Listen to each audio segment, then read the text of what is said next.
he is 100% worth it. He takes it to another level. Oh my God, I just fell in love with it. Thanks so much, Jay.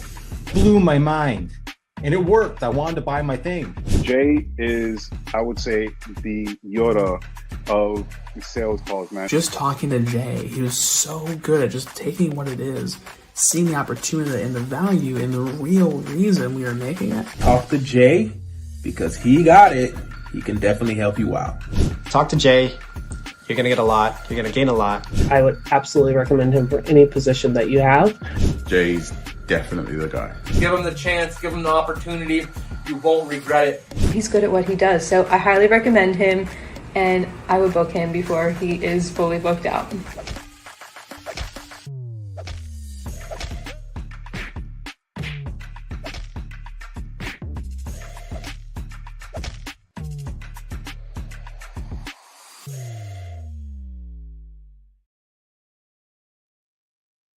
Welcome to the Sales Ninja Show, where we cut through the noise and ditch outdated sales tactics and show you how to close deals with confidence and a strategy that actually works. My name is Jay, and I am the founder of Sales Ninja. And if you're tired of chasing leads, handling endless objections, and feeling like you have to convince people to buy, you're definitely in the right place. Here, we do sales differently. We believe in positioning over pressure, where the right people lean in without the need for pushy tactics. And that's the heart of the reverse glass selling method. And this is a kingdom-driven framework built on trust, service, and true connection. Because when you lead with value, sales becomes effortless. And when you sell more, you can give more. Our guest today is a true expert in turning podcasts into business growth engines. So I'm really excited to have her here. She's a digital marketing strategist and the co-founder of One Stone Creative, a podcast production agency that specializes in helping businesses build powerful podcast networks and create content that truly resonates. With years of experience in podcast strategy, monetization, and production, she's helped hundreds of business owners develop tailored podcast strategies that seamlessly integrate into their sales cycle, turning their shows into powerful tools for growth and influence. And she's also the creator for the Business Podcast Blueprints, a proven framework that helps business leverage podcasts to achieve their content marketing goals. As the author of Podcasting for Business, she's on a mission to show businesses how podcasts can make a significant impact on their bottom line. And now, here's the woman herself, ready to share her wealth of knowledge, Megan Dougherty.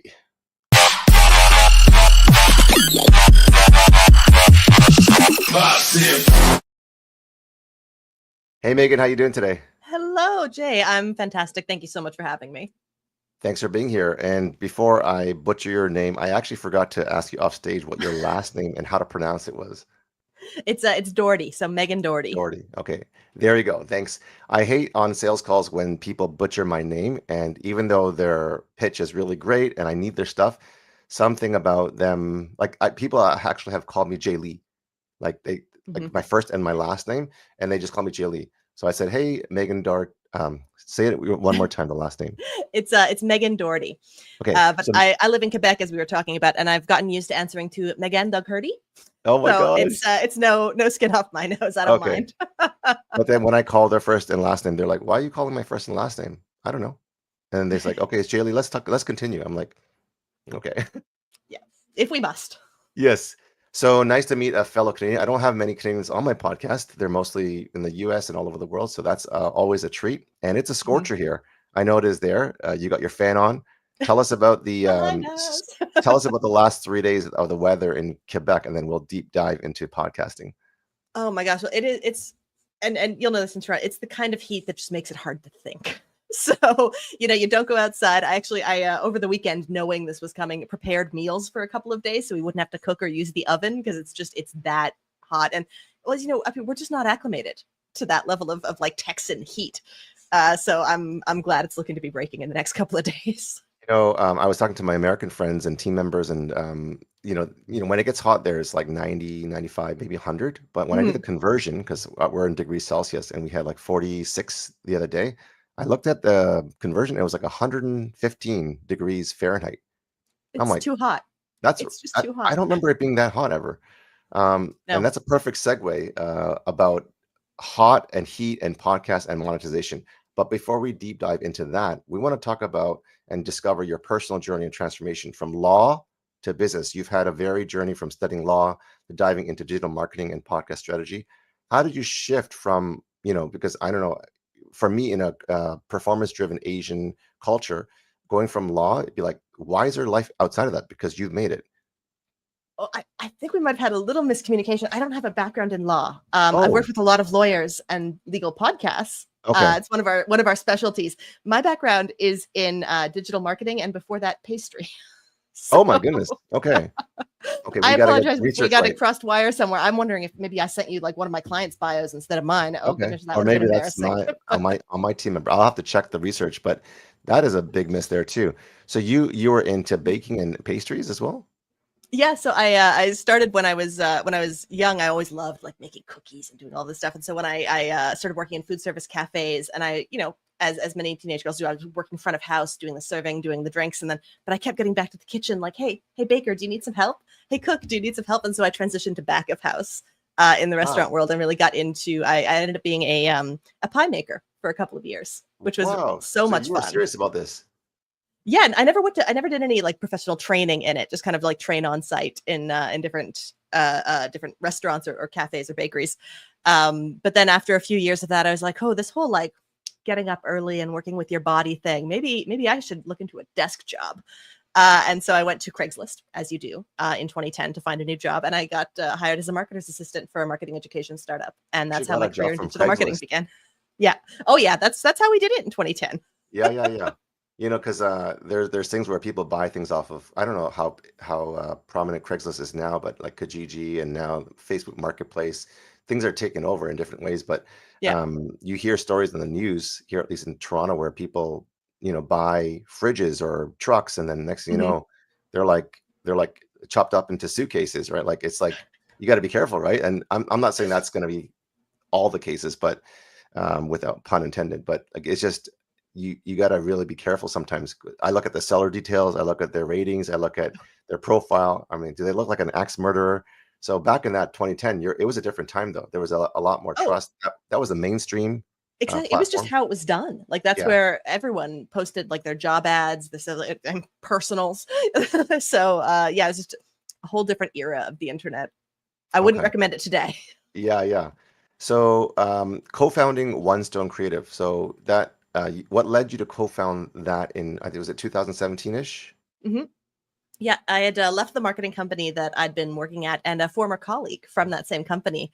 She actually reached out to me out of the blue one day, and her background was in audio. She was on the radio in Dallas, Texas, all sorts of multimedia work. And she calls up and she says, hey, Megan, would you like to start a business together? And I said, with you? I'd love to start a business. Let's do it. And so we put together my expertise in the digital marketing and the online business development and her audio work. And we started, okay, let's do podcasts for business. And we've been doing it ever since. Wow. So you have a partner? Yes. Audra Casino. Oh, nice. So how do you combine your roles, and how do you divvy up, how you split the roles and delegations? Yeah, that can be a tricky one in small businesses, right? When there's two leaders. So we really early on, after fighting like cats over a few things, decided we needed to kind of have different areas of responsibility, and so we divided it as creative director role and CEO role. And we don't actually use those titles because we're a really small company. It doesn't make sense. But like, is this a CEO task? If it is, then I get kind of the final decision making on that. If it's a creative task, how things look, how things feel. And just anything a creative director would handle, that's Audra's kind of zone of veto power and decision making. And that has been really helpful for us to be able to delineate the tasks based on sort of more standard business roles, even though we don't use them specifically. Sure. Now, did you write a book? I did write a book. Podcasting for Business, how to right create here. a show that makes a bottom line difference for your company. That looks great. Thank you. So how did the process of writing this book come, and why did you write it? I guess having a book is after, if you're in digital marketing in any capacity, after 4 or 5 years, it starts to be like, well, so shouldn't I have a book like all of the other companies do? Like I need to have my book. And this was another kind of almost random collaboration, but I was just on a networking call with someone I'd been introduced to, and she happened to be a book coach. And when you meet someone and you start talking, you just get on like a house on fire. And we were getting along so well. And the idea came up to me. It's like, okay, Amy Collette was my book coach. She was not currently podcasting, but had been thinking about getting back into it. So I was like, all right, you take me through your book coaching process and help me write the manuscript of my book. We will document the process in audio and video and release it as a podcast season demonstrating your coaching strategy. So we did a straight exchange of services in that way. And at the end of it, I had a wonderful book, and she's got an awesome podcast season. And it is one of the best collaborations I've ever done in my life. I love bartering, especially when it makes sense and it's beneficial. Yeah. How long did it take you to write that book, and what was the process of publishing it, and how did that all go? Let's see, I wrote it in about 4 months. I think was the entire kind of writing process. And to be fair, a lot of that was content I was able to repurpose from other areas and ideas that had been floating around for a long time. So it wasn't like coming up with everything fresh. So I think I started in March of last year and launched it in September. And self-publishing, just got it.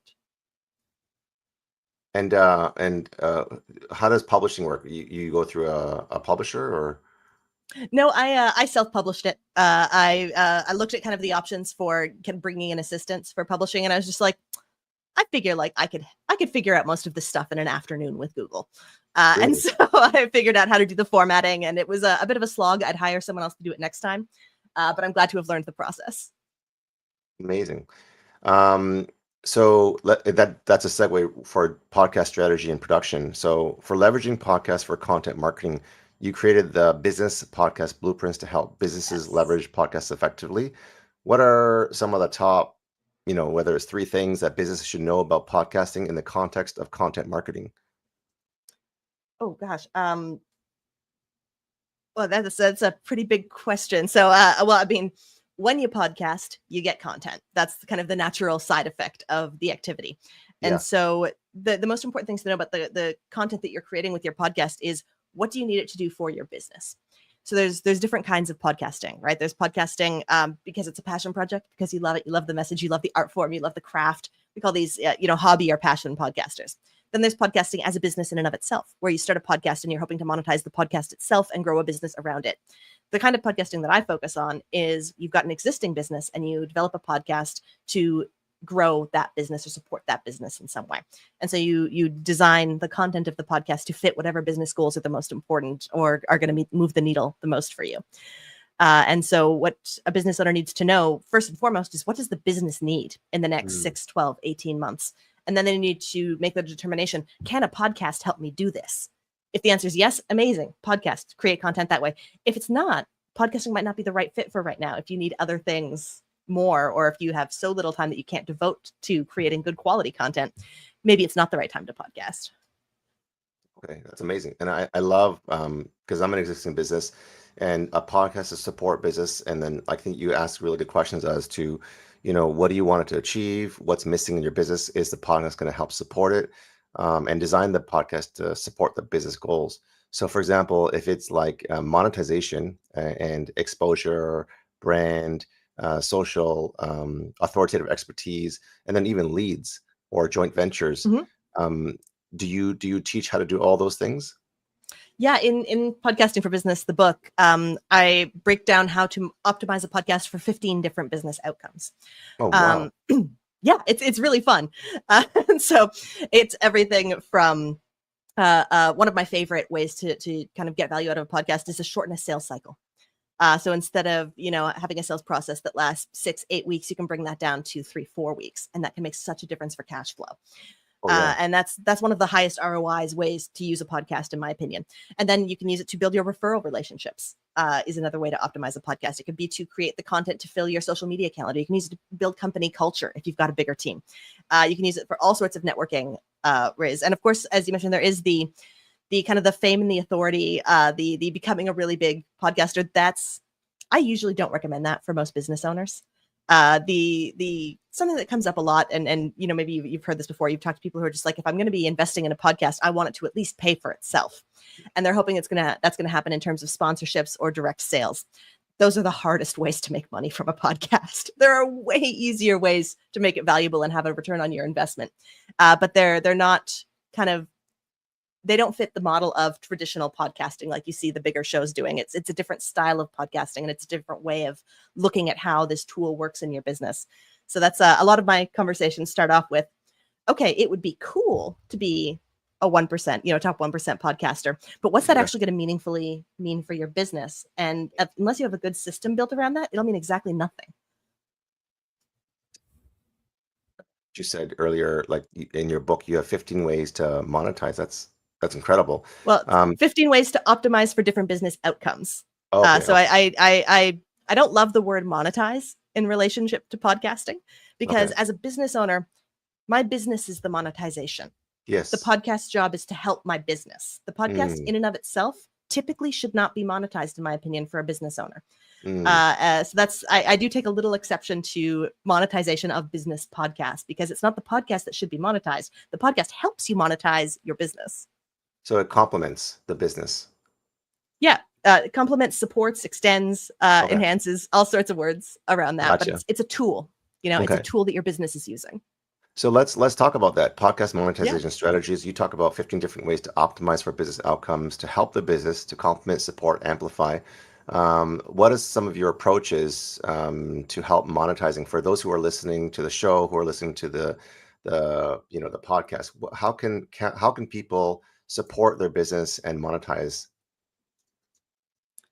Yeah. So if we're looking specifically at podcasts that are optimized to work as part of a sales process, there's three kind of high level ways to do it. And one is direct, the guest to potential client pipeline. So sort of an account-based marketing style of podcasting, where as the podcast host and business owner, you would be interviewing people who could potentially become clients for your business. They're a good fit, and you use the podcast as one of the steps in your sales process. This is what I would consider the most advanced method, because it's super easy to come off as a giant skis ball when you're doing this. And so it's got to be done with kind of grace and tact and nice follow-ups, and making sure that you're adding value and good fit, and that you're actually also creating content that is more interesting to listen to than a sales call. So it's the advanced technique. Another one that I really like is the longer game kind of podcast guest monetization strategy, and that's building referral relationships. So you can have a more conversation between equals, where you're both trying to get the measure of each other and get the fit and explore topics of mutual interest. And those relationships can over time be leveraged into back and forth referral partnerships that really in the long game can stack up hugely over time. And it's so much easier to close a sale from a warm referral than it is from a cold one, as you well know. And then finally, this is probably my favorite one, is developing podcasts that work as sales enablement tools. And so that's where you're going to nurture potential leads, shorten that sales cycle, do pre-education, pre-qualification of your clients, all through a podcast and all at scale. So that when someone does get on the phone with you, they've listened to a couple of episodes, maybe a lot of episodes, and they get on the phone with you and it's like, I love what you've done for that other guy. I love what you did for that business. Could you do it for me? That's a very nice way to start a sales conversation. So those are kind of the top three ways I think about direct monetization from podcasts. Interesting. I have some thoughts from other people that I talk to, because I always try to listen as a first-time learner. I think the lady had a successful business. She was on my podcast, and she was in the top, I think, 10%. So she had a lot of downloads, a lot of subscribers. And then she said, like you said, she used, the account-based marketing, which is the most advanced method. And she said, I can't remember what percentage, because we're not, like you said, we don't want to come off of salesy and all this stuff. But she said that she was providing an AI solution that everyone that she was interviewing as ideal potential qualified person on the podcast would want or need at some point. Yeah. So she was able to bring on a number of clients. Like in the call, she would educate them, she would show them and share with them, and then they would share their problems. And then in the podcast, they would just kind of tackle those problems. And then many of those people would become clients. She also said that she used a paid ad strategy to engage with her podcast, so that people, I think, could rate it. And she quickly became, with not subs, they're called, I guess, downloads, and rated as a top, I think, 10 percentile. Have you heard of these kinds of strategies? Do you recommend any of them? Oh, yeah. So, I mean, a whole bunch of stuff in there. And I think there's a couple of reasons that worked particularly well. And I'm also assuming, very intelligent business owner making excellent strategic decisions. So taking that for granted, it's in a kind of really high interest industry. It's a software as a service type of model. That's a really good use case for this type of podcasting, because it's a much easier ask, then sign up for my $10,000 coaching mandate. And it's much easier to be like, hey, we can talk about how these solutions would work in a really natural way, creating cool case studies, talking about real business problems that other people are going to find interesting. Yes, I think that's a really natural way to turn that into a sale. So I like to think any kind of tech company, SaaS company, anything with kind of a lower ticket, really high interest, high potential value offer can be really, really great for exactly that. In terms of the paid traffic, it's a great way to get listens. The top 10, top 5, top 1% podcasting, that's always really, really interesting because depending on where you're getting that number, that can mean anything from, a few hundred downloads per episode to tens of thousands of downloads per episode. So there's a huge range, and there's not kind of one single source of truth for podcast rankings. In that sense, there's different, because some companies look at every podcast that has ever existed, including those that are no longer active. Others have different criteria for how they're making that judgment. So those numbers can mean a lot of different things. And I think, I discourage people from worrying too much about where they are ranked in the scheme of all podcasts, because for most businesses who have products and services that they sell, it's not a super meaningful metric in terms of business outcomes. Now, downloads can matter when they're tied to something else. Are downloads tied to your list growth, to the growth of your community? Is it to your sales of your book? If you have a ratio of, I get this many downloads and I have a pretty good reason to believe that's going to get me this many conversions, cool, downloads matter. And that's a great time to think about investing in paid traffic strategies when you have a sense of what a download means to your business. But if you don't have that sense, or if you don't have that clear relationship between downloads and something else, I would make sure that pursuing downloads has a business use. When sometimes, it's the potential guests and the relationships that you're building there that are going to be more valuable, or the way people are consuming content on an individual one person to podcast basis rather than the one to many style of the download sourcing. Wow, that's amazing. So when you have, who is your ideal client, and how do you help them? How do you work with them? So I love working with people, experts running small businesses. I love lawyers and finance people and marketing, PR, HR.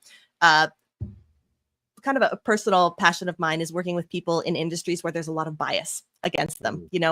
Who's happy to call their lawyer, right? A lawyer who has a podcast is going to have people who are happy to call him because they know him and they know his voice. And I love that. It makes me really happy to make someone's work life a little bit better in that regard. So I'd say people, experts with small businesses in industries that have a lot of bias against them. And the way we work with them is we figure out, what does the business need from a podcast? And then we design a show specifically to do those things.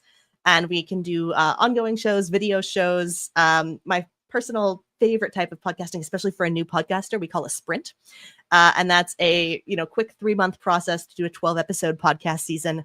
That's a really great starting point for someone who's not sure about this whole podcasting thing, or who has just a work cycle that doesn't allow consistent podcasting. So it's so much fun. Awesome. That's interesting with the sprint podcast, that given the 12-episode podcast, and then if they choose to work with you, they can continue to do that. Like, do you? And I think you do the actual podcast for them, or help them do it, or?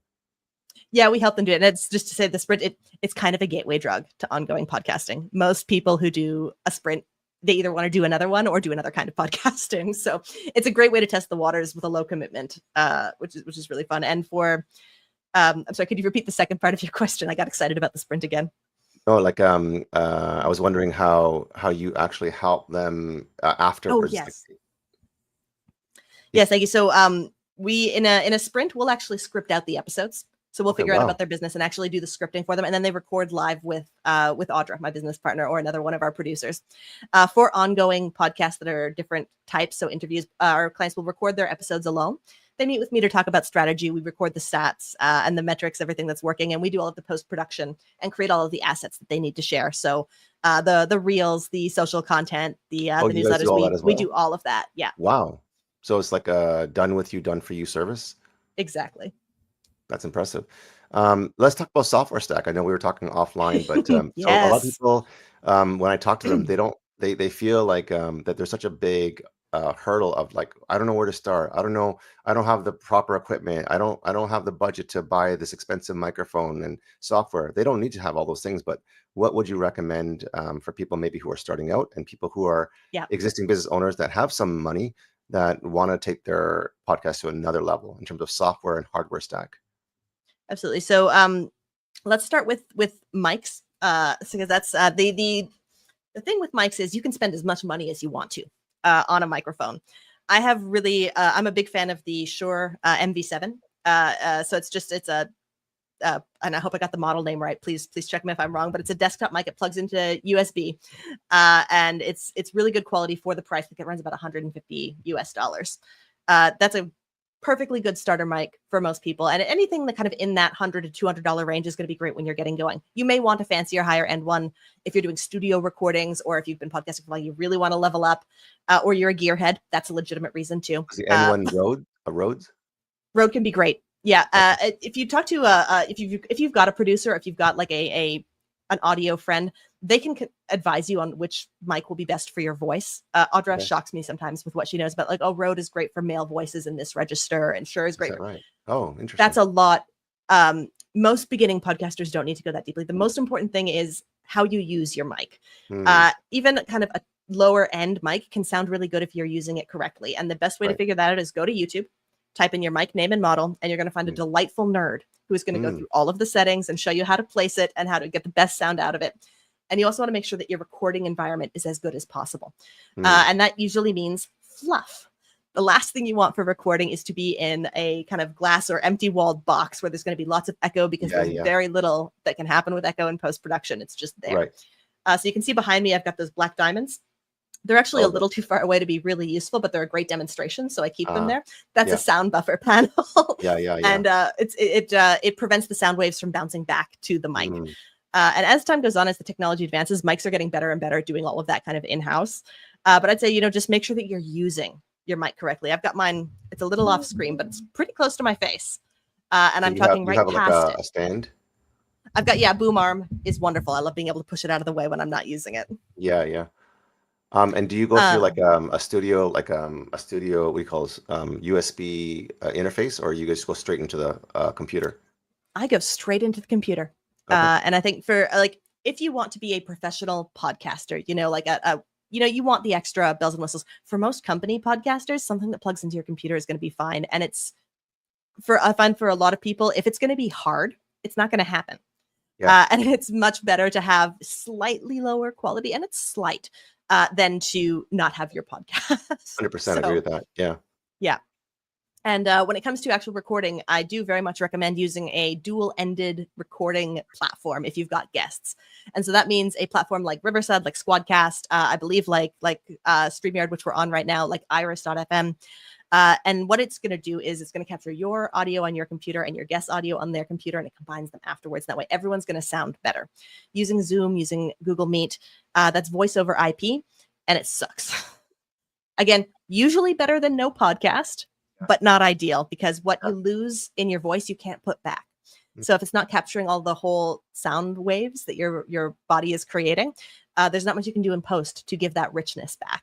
So get a platform that records each individual on their own computer and combines it afterwards. Those are the two biggest things. Use your mic right and record everyone's voice alone.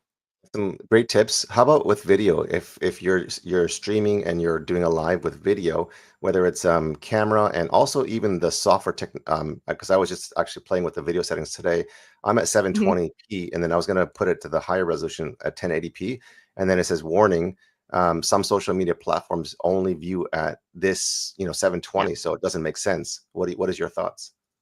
Yeah, I think that's a really good question. Is where is this video going to go? And how are people going to use it? If it's on social media and if people are mostly going to be looking on their phones, don't bother with the super high end that's going to expose every flaw and wrinkle in your face. It'll take up so much bandwidth to process those files and to manage. So I go with and Audra and I butt heads a little bit on this, because people who are purists about quality, 1080 all the way.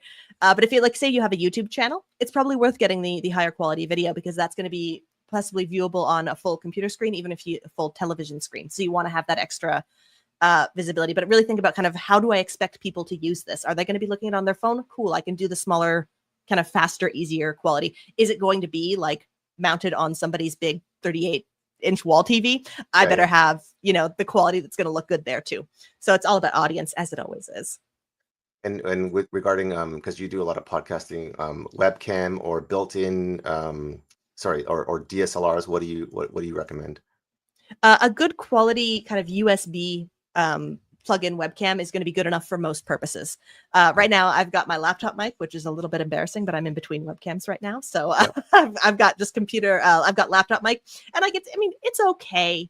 It's not ideal, but it's good enough for most purposes. But I think Logitech makes some good ones. Razer makes some good ones. But just a nice webcam, and if you can get lighting to make sure that your whole face is lit up reasonably evenly, that can be really good if you're doing video. A ring light can be really nice. Sometimes if you wear glasses like I do and like you do, beware the the ring light circle demon eyes of doom, because those can be really distracting and hard to remove. It's the reflection of the ring light right in the glasses.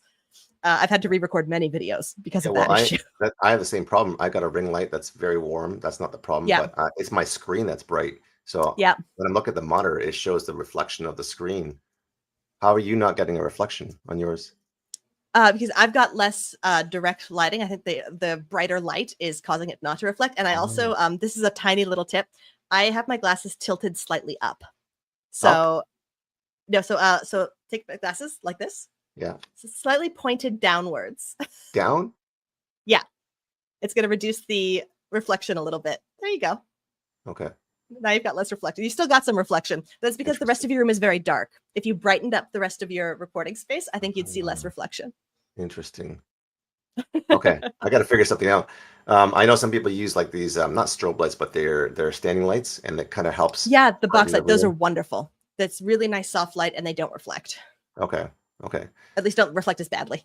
Yeah, so room for improvement. So that was very helpful. I'm currently using. I'm just using a Logitech. I think it's a 1080p. It's not even a very high quality. It's decent, but it's got enough quality where it can blur the background a bit. And so it's and nice. you look great. Thank you. I've got my last. I had a reasonably high end Razer light that had a ring light attached, and I loved it, and it worked beautifully. But it just stopped working, and the troubleshooting and the customer service was so difficult. I just haven't replaced it out of spite yet. Isn't Razer I'm like so mad that a gaming or a mouse gaming company? Exactly. Yeah. No. Gaming equipment is great for podcasters. Oh, game. Okay. Really? Yeah. Good to know. Yeah, and sorry, back to what you were saying with the Shure MV7. That seems to be like the standard, industry standard. Yeah. So people are very happy with that. But like you said, Audra, is that your partner? Yes. Like she's going to be watching this and correcting me on all the little nuances that I got wrong. I hope you're. So I'll send you a follow up if I've made glaring errors. Well, I didn't even think about like the different voice quality and the depth, because I'm a more of a baritone, like a bass. So different mics and the way that they sound may not be appropriate, even though they're quote unquote good. So I'm sure Audra would have a good say in that. This is an interesting point too, is beware getting a mic that's too good.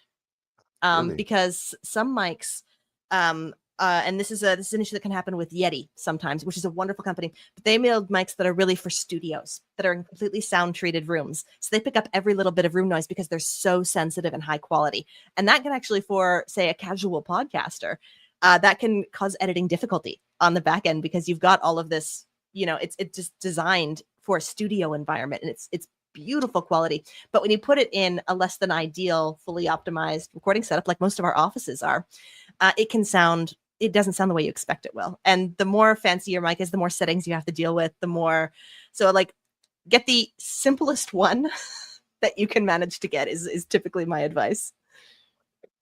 I'm going to relate it to like even cars, like, I always wanted the higher end luxury. And then my mechanic said, the more you get all these different bells and whistles, the more problems you're going to have. I'm like, but I want that comfort. And then sure enough, I bought that luxury thing. And then I had like, not mechanical issues, but computer issues, sensor issues. And because of that, it would shut the car down, because it was like overload, or the errors were, compounding, and then it was shut down as like a domino effect. And he's like, I'm not going to say I told you so, but I told you so. So I have simplicity I had a is helpful. yeah, totally similar experience with mics. Actually, I had a much higher end mic, and the settings were so fiddly. That I'm not a gearhead, and so every time I changed something on my computer, or just the volume, like it would alter how my mic was sounding, and I'd come in too hot, and it would be crackly, and it was driving me mad. So I downgraded the model number of the mic, and this one I haven't had a single problem with. Amazing. I plug it in and it works. Amazing.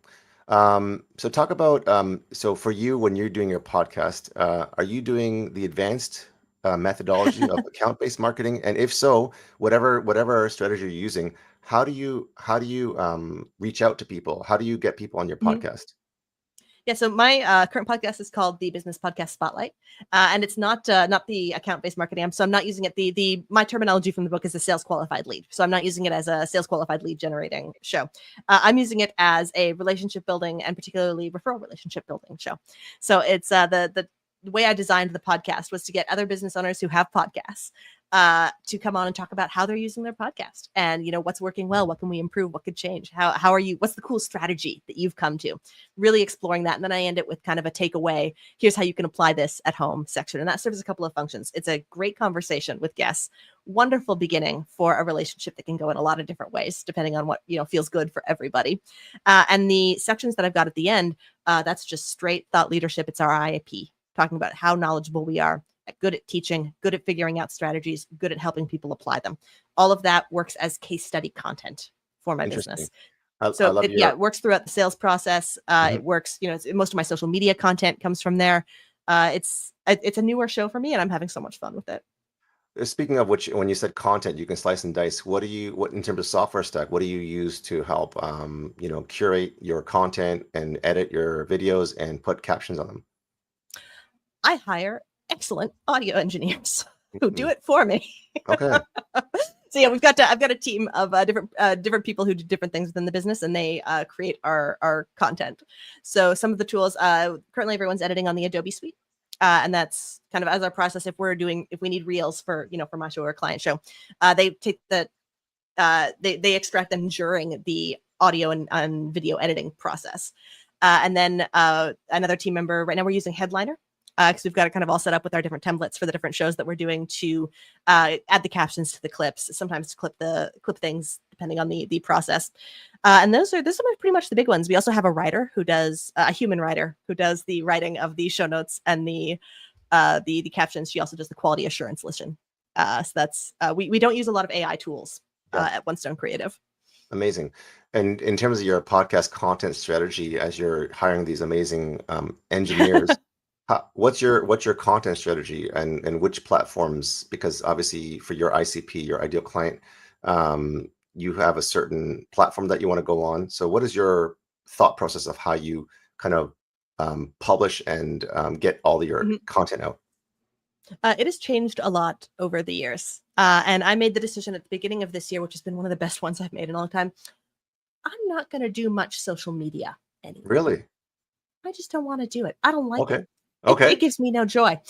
So I have a LinkedIn newsletter that I publish once a week with a podcast episode or with other interesting content. And I've got an email that goes to our email community, which is what we devote our time to building.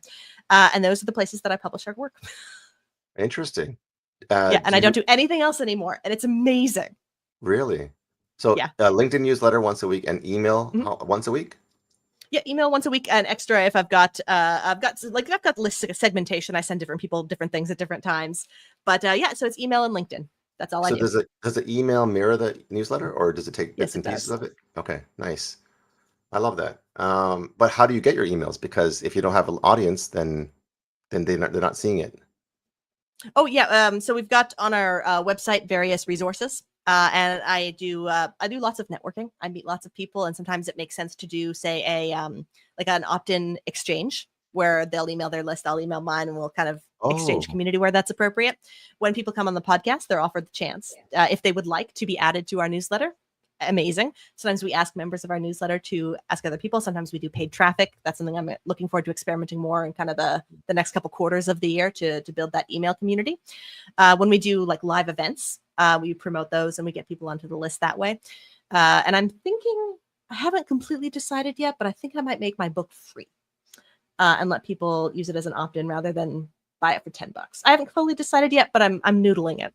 Hard copy or digital ebook? Digital ebook. Okay. I like that. I like that option because I think it could Yeah, be I a haven't. good, Yeah, because if you, I mean, I'm just talking in real time now, but as a yeah. sales coach, you do an opt-in, whether it's the full book or portions of it, they love it. And then you can do a follow-up Mhm. strategy and then do a podcast audit call where Ooh, I where love people that. either don't have it or they want to start or they Yeah. have one but they're not doing it well, which is probably all the cases. And it gives you an opportunity to give them a audit with like maybe here's the 3 top strategies that are helping my clients and myself. And Mhm. then you can either take it and run with it, or you can work with us if you want to collapse time and get quantum leaps. Yeah. Thank you for that little tidbit Yeah, of knowledge. I think that's great. That's tilting me, I think, towards doing it. And I also don't really want to support Amazon anymore. So I want to get my book off Amazon. So making it yeah, free will help. smart idea. And do you have a community where other than the newsletter or the email list, is there like a place where people can go, like in a community setting, or No, there is not. It's I think I run a pretty small business, and I yeah, like it that way. yeah, I've got a really tight team. We've all been working together for years now. Our clients we're pretty close to. amazing. And so I have no real desire. I don't want to get famous. I don't want to be the biggest podcast production agency in the world. I want to help business owners achieve goals and stay as much 100%. behind the scenes as I can. I love it. So I have a whole bunch of links. I'm gonna have to have you explain them. I don't even know if they're valid, but I have a website for podcastingforbusiness.com. Is that one of your links? That is, yes, so podcastingforbusiness.com is one, it's the best domain I've ever gotten. I That agree. as was pointed out to me this morning, I had forgot to put auto renew on and had Yeah, yeah. expired. Working that out as soon as we jump off that call, but Yes. the domain has been renewed. Now I just need to Awesome. wait for it to propagate and get the site back up. Yeah. I'm a professional business owner, everybody. But Yes. that's where you can find the books at podcastingforbusiness.com. We've also got a bunch of resources there Mhm. that can help you decide, one, if a podcast is effective or will be effective for your business. It's called, pardon me. Forgive me there. It's called, quite plainly, will a podcast work for your business? And Oh, that's nice. going to take you through the business podcast blueprints methodology and explain Mhm. how to decide if a podcast is actually a good idea. And then if you've already got a podcast, we've got a podcast impact assessment, which is going to take you through a bunch of things. And you go yes, no, maybe on them for the impact that it's having on your business. So it's like, is it taking too much time? Is it actually generating results? Is it easy? And that'll give you kind of the hit list of things to optimize for a podcast that's currently running. Awesome. And then you have a onestonecreative.net as well. Yeah, and that's for our main production. Okay, gotcha. And then I don't know if this is from you, but this is what my team member gave me. Is this a business podcasting report, trends and best practices from the top Yes, 100 that shows? is us. So we started doing this in 2020. And so every fall we look at the top 100 business podcasts and we evaluate them on about 70 different criteria. Wow. So we look at we look at their art, we look at their social media, we look at how they're sponsored, we look at the show length, their release schedule, and we compile it all into a report to establish baseline best practices and trends in the industry. So we're doing our 6th iteration this year, which I'm Wow. pretty excited about. That is so cool. So if people want to get a hold of you, is LinkedIn the best place to get a hold of you, or? LinkedIn's a great place to get a hold of me, and I am always in my email inbox. So if you want to get in touch with me, any contact form on One Stone Creative or podcastingforbusiness.com, come right to me. Okay, awesome. So as we come to a close, we have a speed round to get to know Megan. I love a speed round. Yes, this is going to be to kind of get to know who you are and ask some quirky questions and fun questions. So just kind of react to whatever I say and whatever comes to your mind. Coffee I'm or so tea? ready. Coffee. Okay. Early riser or night owl? Early riser. Favorite podcast of all time?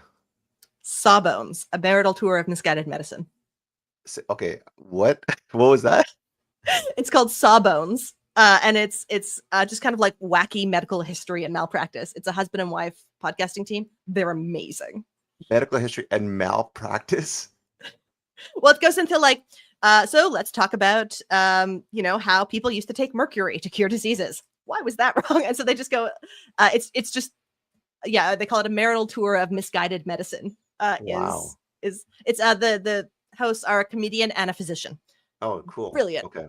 How about motivational or business? Or, I mean, obviously, you probably have a whole bunch of things in your mind being a podcast professional expert. What are some other ones that people who are listening can think about to help their business? Like resources they should check out? Yeah. Yeah, so I'd say one of my top recommendations is always going to be Jeremy Enns at the Podcast Marketing Academy. He is a man who brings the data, and I respect that so much. A great resource right there. Podcasting Made Simple with Alex Sanfilippo, also top tier. His company Podmatch, if you're not aware of it, it's Tinder for podcasts. Oh, Great way to find hosts and guests. Oh, is it really? Tinder for podcasts? I love that.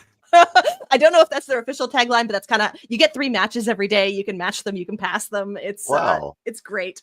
I've met some wonderful people through it.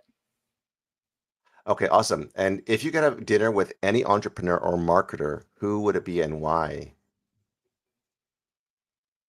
Can I say my business partner, Audra, because she lives in Texas and I never get to see her in person? And it would just be so much fun. Have you ever met her?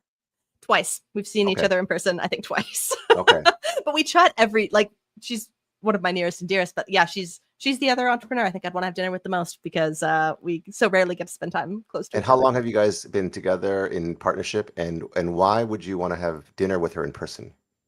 Let's see. So we've been working together on One Stone Creative since 2017, but we've known each other since about 2012, 2013, when we both started working together at that other company. Yeah. And I'd like to see her in person, because it's just a beautiful thing to spend time in person with your friends and the people you love. So I think, that's who I'd want to spend my one wish dinner hour with. Hobby or secret passion that is nothing related to what you're doing, that whether you're good at or want to kind of like, if I could have another life, another passion, another skill, another talent, what would that be? Oh my goodness. Well, let's see. One of my passions is I do pottery. So I made my mug. Ooh, you're a pie maker and a potter. I love when I'm outside of work, I love doing things with my hands, and I love all of those like old crafts. So I make jam. I love to cook and bake, and I like to preserve and pickle vegetables and garden. I keep chickens. So what? Are you for real? Yeah, my city lets you have chickens. So I've got 5. Okay, that was a standout for me, because here in Toronto it's illegal, and I know people who have them. I'm not going to name their names, but as long as their neighbors are quiet about it, they're okay with it. Yeah, no, I pay the city $30 a year for a chicken license, and I'm allowed you get fresh eggs every day. Every day. Yeah, 5 chickens. It's usually 3 or 4 eggs a day when they're in their prime laying years. We eat a lot of eggs. I love eggs. Anyways, man, if I was your neighbor, I'd be like your best friend. Pickled vegetables, homemade jams, homemade pies, potter, fresh eggs every single day, podcast expert. You're my kind of gal, and helping to optimize it, support it, monetize it, and that's a huge blessing. So what is as we close, what is the last remark or word for people who are like, I talk to so many entrepreneurs and they're like either scared, or they don't think a podcast is even a possibility, or maybe they don't even feel like they have a value and a voice. What would you say to them? I'd say it's worth trying. If a podcast, and I think it's worth trying if it's worth trying. So I think the question is, do I feel like I should have a podcast because it's going to make a meaningful difference in my business? Or do you feel like you should have a podcast because other people have them? Or because it's kind of industry standard to have them? And sometimes that could be a good enough reason to do it, to make sure that you are, at the level of your colleagues. But I think if you're feeling nervous, start with being a guest on other people's shows, so you can see how it works, hear your voice and audio, practice, that kind of presence, and then start with something short rather than committing to every Tuesday for the rest of time. I really like a season or a limited release podcast, because you can do 6, 8, 10, 12 episodes. And if, you can do that even if you hate it. You just grit your teeth and you get through it. But then when it's done, you've completed something, and you didn't abandon it. You didn't quit. You didn't give up. You finished a project and then moved on. So I'd say that's my advice. If you do have good reason to believe that podcasting is a good fit for you, but you're not sure, test it out with a season and see how you like it, see how your audience responds, and see if you get any outcomes that you like from it. And that way, the energy around that is really good, because it's complete, it'll be evergreen, and you can make your decisions from there. Amazing. Well, that was a lot of gold nuggets and cherry on the pie that you have given us. So, everyone, thank you so much for tuning into the Sales Ninja Show. If you are a 7 or multi 6-figure entrepreneur and you want to be share your story of from pie to podcast to profitability, comment podcast if you want to be on the Sales Ninja Show. Megan, you have been an absolute delight, and thank you so much for sharing all your insights. And I'm looking forward to sending people your way. And if people want to get to know about Megan and how they can start a podcast, maybe a 12-week sprint or 12 session sprint would be the best way. So you can connect with Megan here at www.linkedin.com/in, and then your last name with your first name there. Or you can find us at onestonecreative.net, onestonecreative.net. Any contact form will get you right to me. And that's there right as well. So well said. So thank you guys so much for tuning in. And if you're looking to sell more, to give more, then keep tuning into the podcast so we can help you do that. Thanks, everyone. And we'll talk to you guys soon. Take care.